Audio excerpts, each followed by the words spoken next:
میرے شوہر خالد جب ٹرانسفر ہو کر رام گڑھ ریلوے اسٹیشن آئے تو بہت خوش تھے، کیونکہ چھوٹے سے گاؤں سے شہر آنا ان کی دیرینہ خواہش تھی۔ ان کی ڈیوٹی سگنل کیبن پر تھی۔ خالد نے ایک دن مجھے بتایا تھا کہ رام گھر میں ان کے والد اسکول کے ہیڈ ماسٹر تھے، اسی اسکول میں انہوں نے بھی تعلیم پائی۔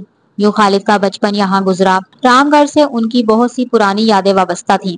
خالد کی عادت تھی کہ وہ خوشگوار موڈ میں ہوتے تو خوب باتیں کرتے، ورنہ خاموش ہی رہتے یا کسی سوچ میں ڈوبے رہتے۔ شادی کے ابتدائی دنوں میں ان کی عادات سے میں واقف نہ تھی، لہٰذا ان کو خاموش دیکھ کر باتیں کرنے کی کوشش کرتی۔ وہ ہوں ہاں کر کے ٹال دیتے تو میں دل محسوس کر کے رہ جاتی۔ بالآخر سمجھ لیا کہ ان کو بے وجہ ڈسٹرب کرنا درست نہیں۔ وہ اسی طرح اور زیادہ خاموش ہو جاتے یا پھر بے دلی سے باتیں کرنے لگتے، تب میرا دل اور پریشان ہو جاتا۔ جب بیوی اپنے شوہر کے مزاج کو سمجھ جائے اور ایسی بات نہ کرے کہ جس سے اس کے جیون ساتھی کو الجھن ہو، تو زندگی سکون سے گزرتی ہے۔ یہ نکتہ سمجھ کر میں نے بھی ان کی توجہ زبردستی اپنی طرف مشغول کرنے کی کوشش چھوڑ دی۔ یوں بھی عورت اور مرد کی ترجیحات مختلف ہوتی ہیں۔ باہر کی جو فکریں مرد کو ستاتی ہیں، بیوی کو ان سے آگہی نہیں ہوتی۔ ہو سکتا ہے کہ ان کی ڈیوٹی سخت ہو، نیند پوری نہ ہوتی ہو، یا جس افسر کے ماتحت ہوں وہ سخت مزاج ہو۔ ملازمت میں کئی طرح کی دفتری فکریں ہوتی ہیں۔ بس یہی سوچ کر میں نے دل کو مطمئن کر لیا، کیونکہ وہ مجھ سے محبت کرتے تھے اور میرا ہر طرح سے بھی خیال رکھتے تھے۔ پر مجھے ان کے خاموش رہنے سے کیا مسئلہ تھا؟ وہ عورتوں کی طرح ہر وقت کئی طرح کی باتیں نہیں کر سکتے تھے، یہ ان کا مزاج تھا۔ ان کی ڈیوٹی حساس تھی، کبھی دن بھی رات کی ڈیوٹی ہوتی۔ اس رات بھی مال گاڑی آنے والی تھی۔ وہ مجھے بتا کر گئے تھے کہ آج رات میں دیر سے آؤں گا، تم میرا انتظار مت کرنا۔ میں دن بھر کے کام کاج سے تھک گئی تھی، رات ہوتے ہی بستر پر لیٹ گئی۔ یہ محکمے کی طرف سے دیا ہوا مکان تھا۔ رات 12 بجے کسی نے دروازے پر دستک دی۔ میں نے پوچھا کون ہے؟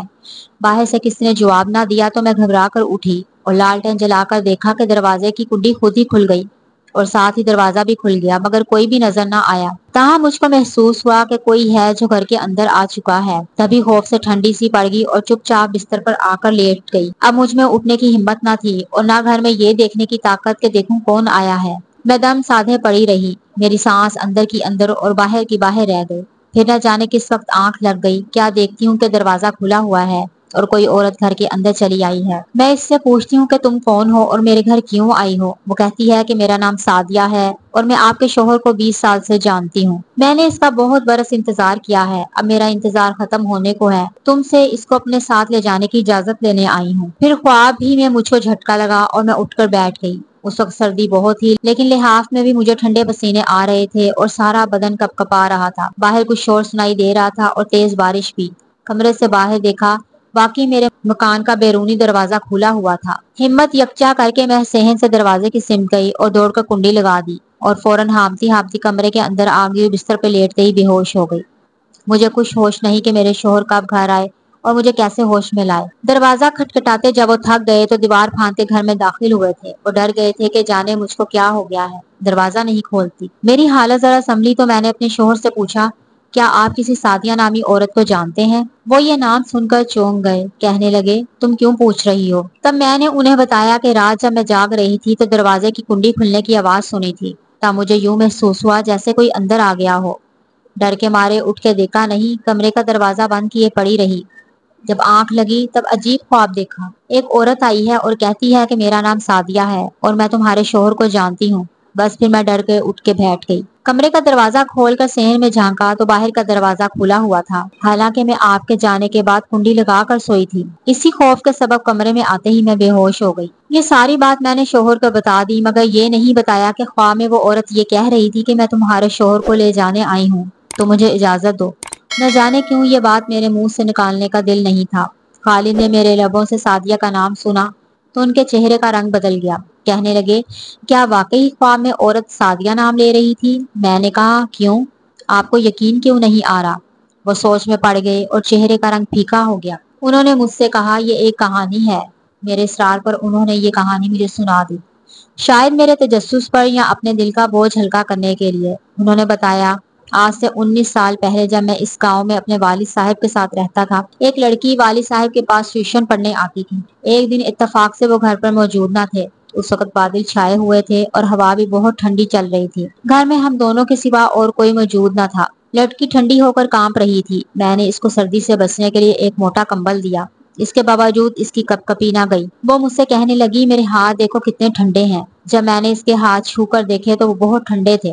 اس کے بعد جانے کیسے جذبات نکلے کہ مجھ سے غلطی ہو گئی۔ اگلے دن وہ ٹیوشن پڑھنے نہیں آئی۔ اسی اثنا میں والد صاحب کا تبادلہ رام گڑھ سے جودھ پور ہو گیا اور پھر میری شادی تم سے ہوئی۔ 2 ماہ بعد والد صاحب بھی وفات پا گئے۔ میں نے تمہاری خوشیوں میں شریک رہنے کی خاطر پچھلے تمام واقعات بھلا دیے، تمہارے ساتھ زندگی کا آغاز کر دیا۔ آج تم نے سعدیہ کا نام لے کر میری پچھلی زندگی پھر سے یاد دلا دی۔ ابھی خالد مجھ سے یہ باتیں کر ہی رہے تھے کہ ریلوے کا ملازم آیا اور کہنے لگا، خالد صاحب، بارش اور تیز ہوا کی وجہ سے اگلا سگنل گر گیا ہے اور گاڑی آنے میں تھوڑا سا وقت رہ گیا ہے۔ میرے شوہر نے اس سے کہا تم یہاں بیٹھو، میں ابھی سگنل صحیح کر کے آتا ہوں۔ خالد کا انتظار کرتے کرتے میری آنکھ لگ گئی۔ کچھ لوگوں کے شور و غل سے آنکھ کھلی تو میں باہر گئی۔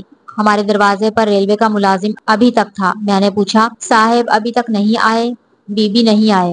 وہ بولا، کچھ لوگ البتہ یہاں سے گزرتے ہوئے کہہ رہے تھے کہ صبح 4 بجے والی مال گاڑی کے ڈرائیور نے لوگوں کو بتایا ہے کہ سگنل خراب ہونے کی وجہ سے میں گاڑی کنٹرول نہ کر سکا اور ایک آدمی ریل کی بوگیوں کی زد میں آ کر جاں بحق ہو گیا ہے۔ بیٹی، میں بہت عرصے سے ریلوے کا ملازم ہوں، یہ سگنل بڑا خونی ہے۔ بہت پہلے کی بات ہے، ایک سعدیہ نامی عورت تھی، وہ کسی مشکل میں گرفتار تھی۔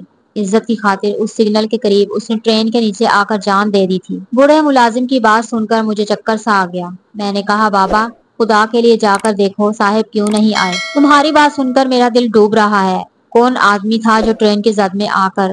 ابھی میں جملہ پورا بھی نہ کر پائی تھی کہ لوگ میرے دروازے پر آ گئے۔ وہ کہہ رہے تھے کہ بی بی کو بتا دو خالد صاحب ٹرین کی زد میں آ کر جاں بحق ہو گئے ہیں۔ میں نے اتنا ہی سنا تھا کہ بے ہوش ہو کر گر گئی۔ جب ہوش آیا تو ہسپتال میں تھی۔ ارد گرد میرے رشتے دار بیٹھے ہوئے تھے۔